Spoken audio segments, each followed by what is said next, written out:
Dan Hurley stays at UConn, and they are dancing in the streets and Storrs. For the rest of time, Danny's business card can read back-to-back national champion and the guy who turned down Kentucky and the Lakers in the same offseason.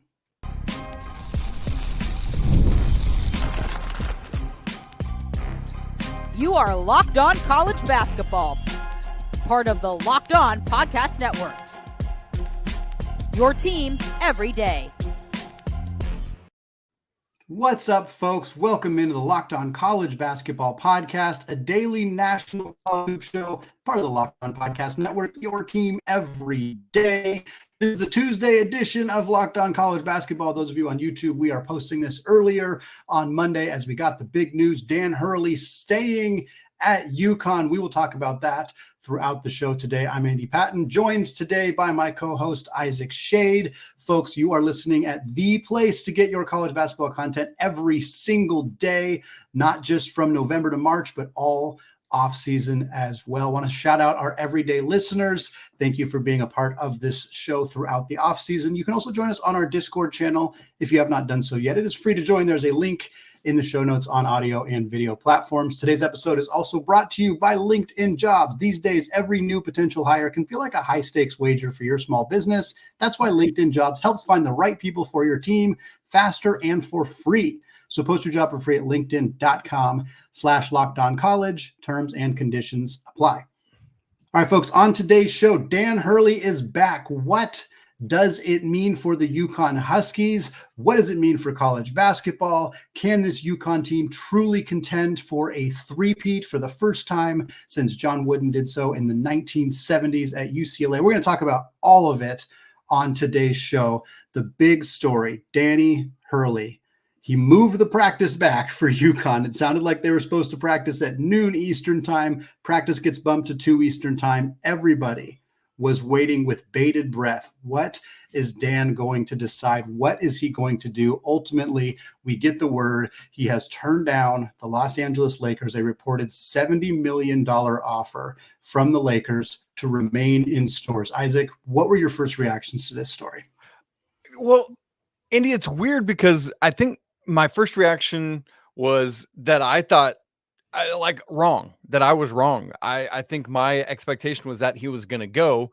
But when the news broke, I wasn't shocked because I feel like if I can Hansel and Gretel this thing, the breadcrumbs on Monday morning have kind of been leading to him staying. Just some of the things and just the way you and I learned to read tea leaves of these types of decisions, it kind of felt that way. So I think I had already accepted the truth and the fact that we were going to be wrong about it. Well, I shouldn't say I don't know. Maybe your expectation was that he would stay. But so I think that was my big thing. But I had already accepted the fate of my wrongness earlier on Monday. Yeah, definitely started to feel like that was going to be the case on Monday with Hurley. We saw his wife showed up first to the practice facility. She was high-fiving members of UConn's front office, and I think that was a pretty good indication that we were going to get the report that many people were expecting to get here. And yeah, it never felt like this was going to be an easy decision for Dan, and it also never felt like it was going to be as simple as, well, the Lakers are offering a lot more money, therefore he's going to go to Los Angeles. He's an East Coast guy. He's always been an East Coast guy. He didn't feel like he would fit in Los Angeles. Like that's just not where you kind of envision Dan Hurley. And certainly coaches have gone to places that maybe don't seem like obvious fits in the past. But if Dan Hurley is going to be an NBA coach, it feels like he's going to be an NBA coach for the Knicks, maybe for the Nets. Like he's going to stay in that area. And I think that getting this opportunity earlier, he had to do his due diligence. And I was listening to our friend Mark Zanetto on the Locked On UConn podcast. He did a live show shortly after the announcement, and he kind of mentioned sort of that same thing, that same kind of conversation of like he's an East Coast guy, and he seemed like he wasn't expecting to get an offer to be an NBA head coach this early into his career, and he had to do his due diligence. Like, I think this is what Mark said, was like, it would be irresponsible for him to not seriously consider getting offered the opportunity to be the head coach of the Lakers. Doesn't mean that I don't think he ever was adamant, like, I'm not going to take it, I'm just going to go entertain it. Like, the reports indicate that he was truly 50-50 that he changed his mind multiple times on what he was going to do. And I believe that. I think it would be hard to turn down the bright lights, the opportunity to coach at the NBA level, to coach LeBron James, to coach Anthony Davis, to try to win an NBA championship, kind of the last big hurdle for Dan and for the Hurley family, really. But the opportunity to go for a three-peat is just so, I mean, it's just really hard to resist. And leaving this team in June in a situation where it would feel like you're burning bridges. You're kind of leaving the program high and dry. Like, for me, that would be really hard for me to do. And I can understand why that would be hard for him. This place that has given him so much, that was so hard to get him an extension, which the reports we've seen indicate that the UConn is preparing a 6-year, $50 million extension for Dan Hurley. That's going to make him one of the highest paid coaches in college basketball. Not at the very top, but again, Big East money is different than SEC money, so it's not a huge shock that isn't quite lining up. And if the reports are true, it's a $20 million difference over 6 years between the Lakers and UConn. I'm not going to sit here and pretend that $20 million is not a lot of money, because it is a lot of money, but it's also not this gigantic gap between the two things. And I think when you're talking about $20 million in this situation, you're going to weigh some of those other factors. And for Dan, the opportunity to stay home, stay with this program that has meant so much to him, and potentially pick up an opportunity to coach at the NBA level maybe a few years down the line. No guarantee that'll happen, but if he continues to have success, I think it's reasonable to assume that could happen. He could still fulfill that career goal, just at a later date. Yeah, Andy, and I think what we learned about that financial side of things you're talking about there is that, this decision wasn't completely the main decider, or it wasn't a financially motivated decision, at least at the top of the list, right? Sure. Obviously, the money falls onto the list somewhere. But it's not like he's making chump change at UConn. He's making more than you and I will probably ever dream about, unless you got some kind of invention out there. Nope. But yeah, I mean, the higher money on the West Coast was not enough of an enticement to matter all that much. And really, Andy, when we think about it, that's not all that shocking for Danny Hurley, who seems like a man of principle, who's like, I would rather prioritize happiness, peace of mind, those kind of things over and above money, especially because at some point, and I think we talked about this at some point in the past couple months about something else. At some point, millions of dollars is millions of dollars, no matter how many millions of dollars it is. And, John Fanta put it in one of his articles as he was talking about this. Hurley and Andrea, his wife, are not messing with happy. And I think there's something big to that, Andy. And on the point about, we're going to talk here in a minute about the will they, could they with the three-peat. But here's something I think we have to say right now, right here, is that regardless of UConn's success in the short and long term, that cannot be I can't even think of the word I'm trying to think of, Andy. It can't be a referendum. There we go. On this decision.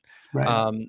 Because UConn is going to be successful, but doing something that literally only John Wooden has done in, the past 5 decades or whatever it is, cannot be a referendum on whether this was the right or wrong decision. Right. So if we look back 12 months from now and we're like, oh man, UConn only made it to the Elite Eight, so Danny Hurley made no, man, that to me says nothing about the rightness or wrongness of this decision. Well, folks, look, Hurley's back. UConn's roster is intact and ready to go. So what exactly are the chances that this Huskies program can win it all for a third year in a row? We're going to discuss that in just a second. Right after I tell you about LinkedIn Jobs. When you're hiring for your small business, you want to find quality professionals that are right for the role. That's why you got to check out LinkedIn Jobs, which has the tools to help find the right professionals for your team faster and for free. And LinkedIn isn't just some other job board. They help you hire professionals you can't find anywhere else, even those who aren't actively searching for a new job, but they might be open to just that perfect role. In a given month, percent of LinkedIn users don't even visit other leading job sites. What does that mean? Well, if you're not looking on LinkedIn, you're looking in the wrong place.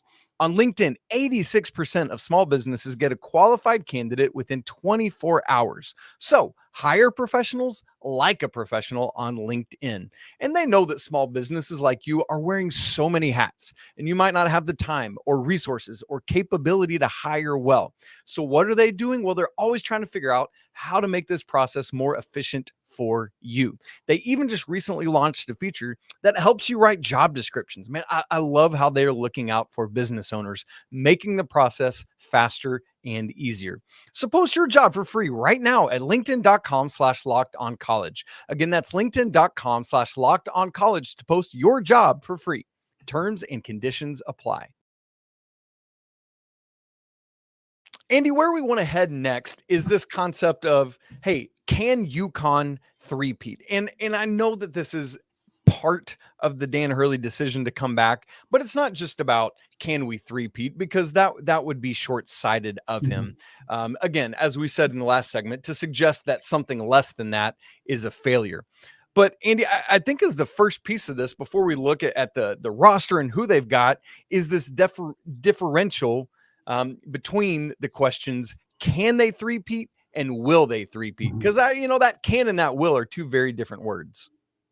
Yeah, 100%. And I think like we're in an era now where rosters are changing so dramatically year over year, and you're seeing teams entirely reload in the transfer portal. Teams get decimated in the transfer portal. NIL has this huge impact. And I think ultimately, as folks, you and I have done way too early top 25s, and we're seeing a lot of people publishing their top 25 lists. And I think ultimately at this point, trying to determine which teams are most likely to win a championship, you kind of have to almost overweight coaching in a way, because rosters are just so different every year. It's like, how do you determine if the pieces for this team are going to fit together? You look at teams that are completely brand new, like Kentucky or Arkansas or whomever, and you're kind of, you can aggregate talent and say, well, these guys, this team has a bunch of guys who averaged 14 points per game, and this team has a bunch of guys who were rated highly on Evan Miyakawa's website, and this guy, and like try to figure out what that all means. But ultimately, it's going to come down to how coaching can put the pieces together.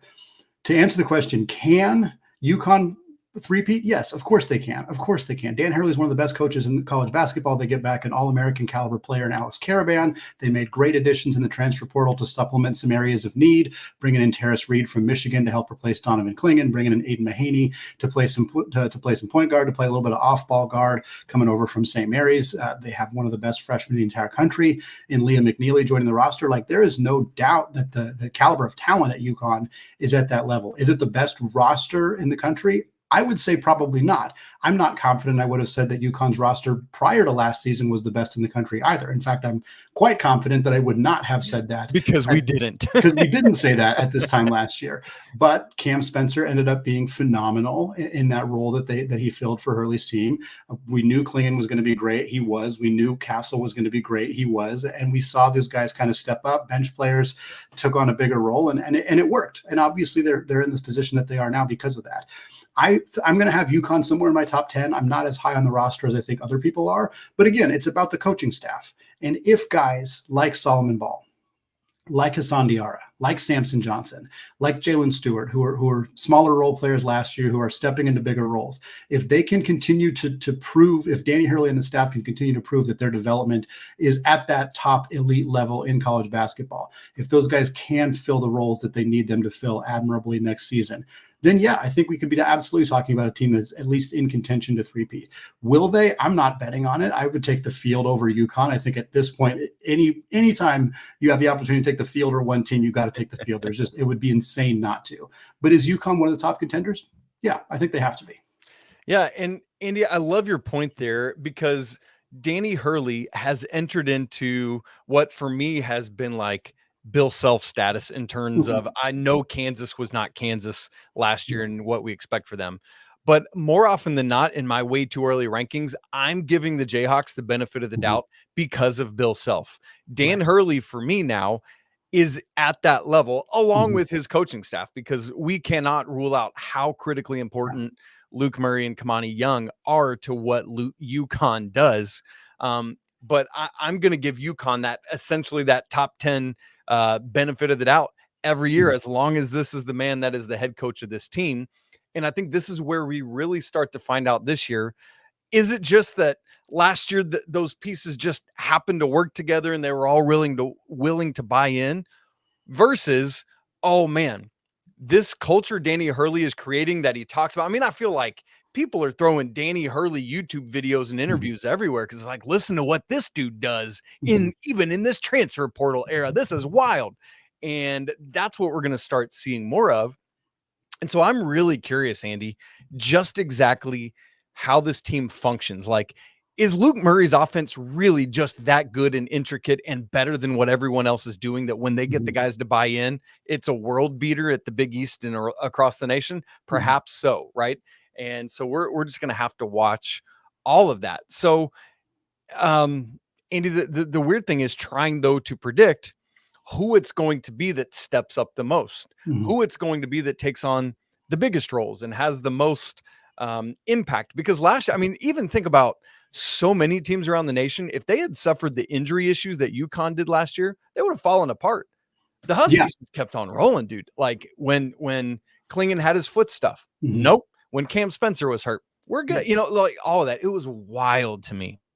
Yeah, and I think that's what's so interesting about this is like, how does somebody like Aiden Mahaney, who comes from a system that is very, very different from Dan Hurley's system, like how does he adjust to that, and how does the coaching staff work with him to find the skill sets that I mean, we know he's good. We know he's good at attacking the basket. We know he's a good three-point shooter, a little bit streaky, but we've seen him in these really slow-paced, methodical, efficiency offenses as opposed to a faster-paced offense at UConn, and it's very different. The systems are just completely different. So it's like, again, when we're trying to make projections, we can say, okay, well, Aiden Mahaney was this productive at St. Mary's, so he's going to be good at UConn. And like, yeah, probably, but how good? Is he going to be Cam Spencer 2.0, where he's elite and one of the best guards in the country? Is he going to struggle with a different system? Because the difference between those two, whether he's Cam Spencer or let's say Joey Calcaterra, who's another, high scoring transfer guard from the WCC, who was good at UConn, but he was a reserve guard. Like, where is Mahaney going to fit in? Terrace Reed, similar situations there. He's not Donovan Clingan, but he doesn't have to be Donovan Clingan. But what does that role look like for him? And I think kind of the last part of this too is the impact the Big East has had on helping UConn get to the point that they have, because most of UConn's losses over the last 2 years have been in the Big East. This is a team that won every NCAA tournament game the last 2 years by 13 or more points, and yet got waxed by Seton Hall by 15. Like, that is something that happened to them last year. Yeah, the injuries were a part of that, and I think it'd be remiss to not mention that. But this is a team that has been challenged by teams that have faced them multiple times in the Big East. He's gone up against Pitino. He's gone up against, a tough Seton Hall team. He's gone up against this really good Creighton team the last couple of years, Shaka Smart and Marquette. And I think it is iron sharpens iron. And I think we're not talking about the Big East as the best basketball conference in the country. It's not. The Big 12 is deeper and better at the top. SEC is comparable right now. ACC is even comparable right now, with the depth in the Big East being kind of questionable. But that conference has, in my opinion, helped Dan Hurley and UConn, because they're the few teams that have seen them enough times to really kind of show what cracks might be in that offensive system or even on their defense. And they have fixed those issues going into the NCAA tournament, won the last two. I think the Big East has played a big role in Dan Hurley and UConn's success, and I think that's going to continue to be the case going into what they're hoping to be a third straight championship. Well, I'll say this, those Big East coaches, while some of them might have beaten Dan Hurley, when they got this news on Monday, here's what they all did. Yeah. Here we go. Yeah, right. Like, I mean, it's just that, and that, I think that's part of the lore of this thing, is they are that big a deal. I'm curious, just one thing, and I don't want to spend any time on this, Andy, but for the Kamani Young of it all, like, I think that it seems like UConn might have tapped him as interim head coach if Danny Hurley had left. Like, what has that done to his psyche and mindset? Had he already thought about, like, ooh, I see myself in the big chair in number one?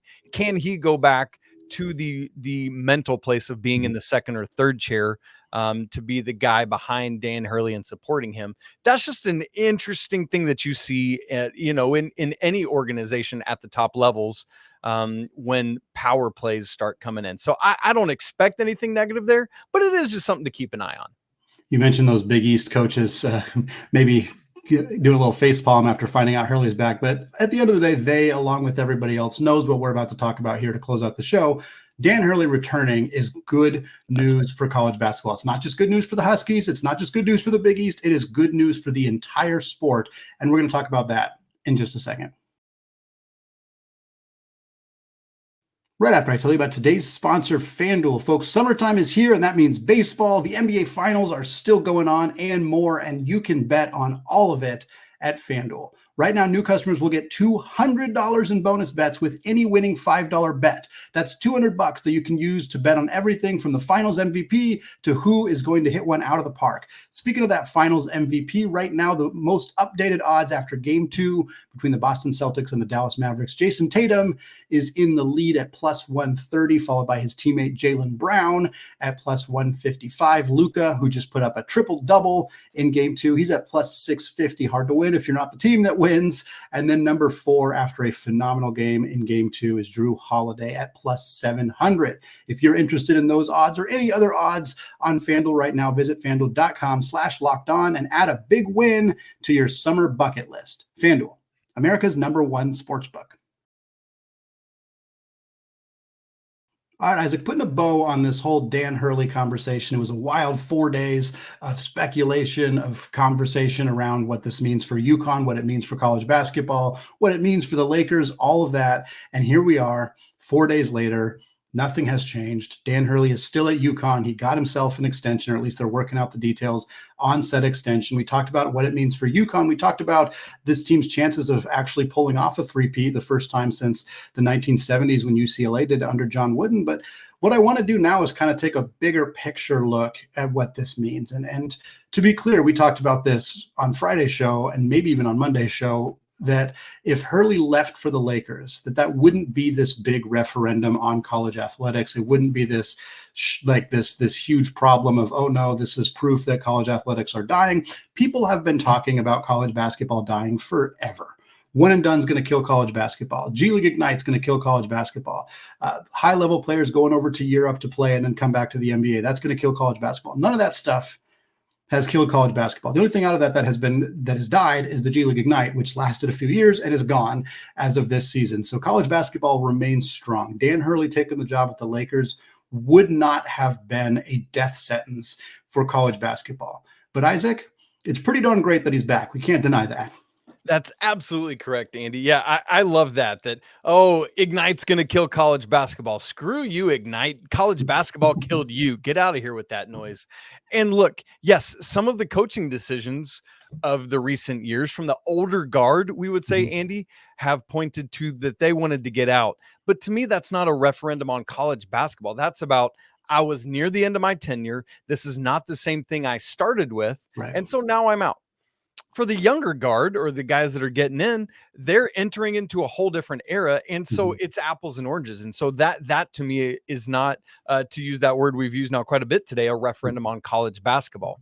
But speaking out of both sides of our mouth a little bit, I do want to celebrate this is a massive win for college basketball, that the bright lights of Hollywood, the big 20 million extra dollars that the NBA was offering, all of those things are not enough to entice him from his love for his home in the Northeast, from what he's built in Storrs and all of these things. Now, at the same time, this, if him leaving and us saying that's not a negative referendum on basketball, this also we shouldn't and can't say that this is the thing that triumphs college basketball, but it is a data point suggesting that our sport, our beloved sport that hopefully all of you listening and watching are all in on it as well, is alive and well. Thank you very much. Yeah, and I think it's an important detail too, that it's at a non-Power 4 school.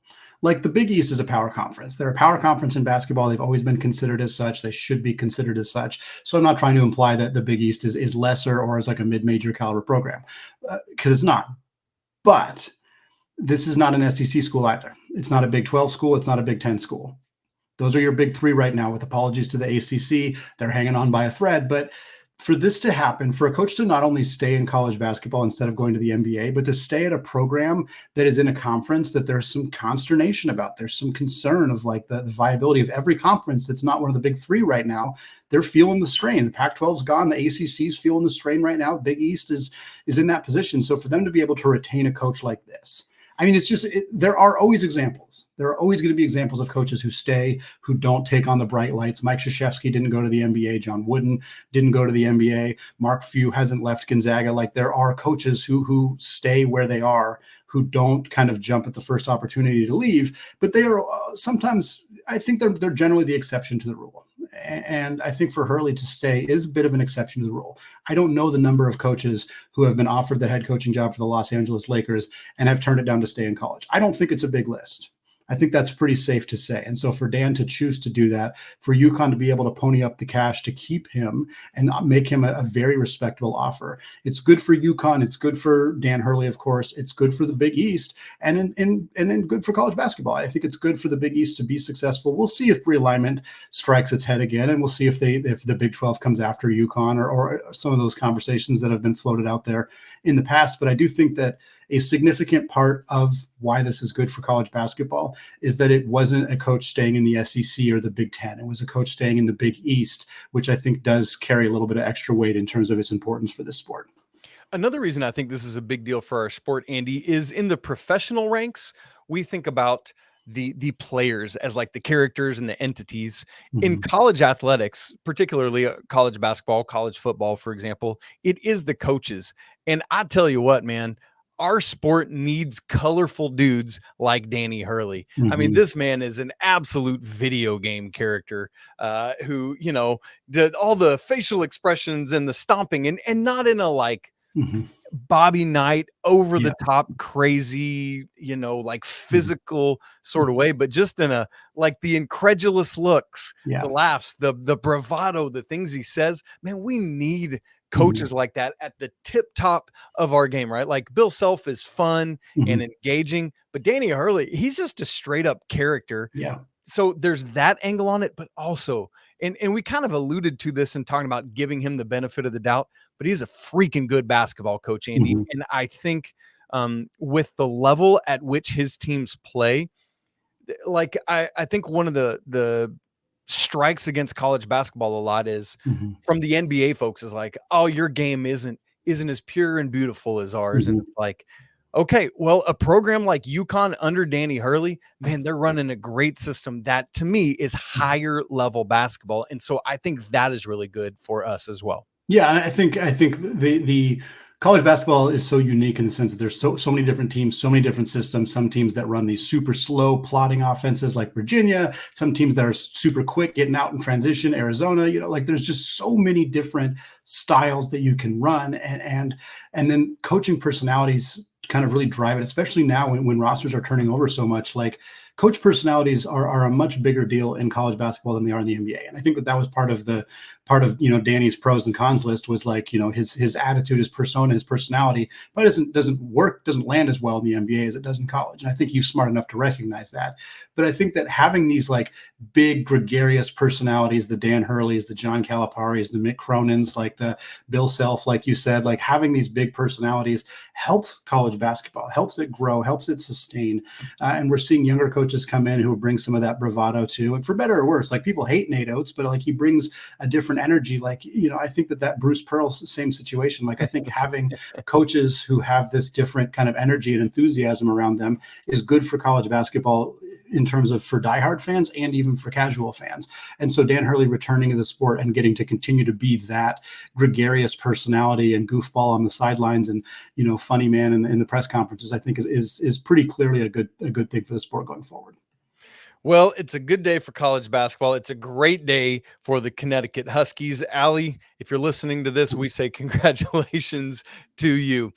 Folks, thanks so much for tuning in with us today. Andy, really quick, by the way, I'm looking at Matt Norlander from CBS has a thread going of post your favorite Dan Hurley GIF. And I'm looking at one right now. It must be from the 2020-21 season where everyone's wearing masks. And his is like, he's wearing a mask around his ears, but it's like up over his mouth. So it's solely covering his nose. And I just keep chuckling as I see it over here on my second screen. Anyway, great stuff. Go check out that thread. It's super fun. Dan Hurley, the character. Y'all, if you're not subscribed to the show on audio and video, go do that. Locked On College Basketball. Search for it on your favorite audio platform. If you're watching on YouTube, what up? We're glad you're here. Hit that subscribe button at the bottom down there. If you're not part of the Locked On College Basketball Discord, you're missing out on that. The link for it's in the show notes. It's free to join. We'd absolutely love to have you to unpack this whole conversation and story with you and find out where you think UConn will land this year. As always, apologies to the Lawyer family. Danny Hurley would like to say apologies to the rest of the Big East for continuing to beat up on them. We'd like to say go Wildcats, although Danny Hurley would like to beat the vanilla Wildcats. vanilla chocolate Neapolitan Villanova Wildcats. All of that going on. We'll talk again tomorrow, but until then, peace.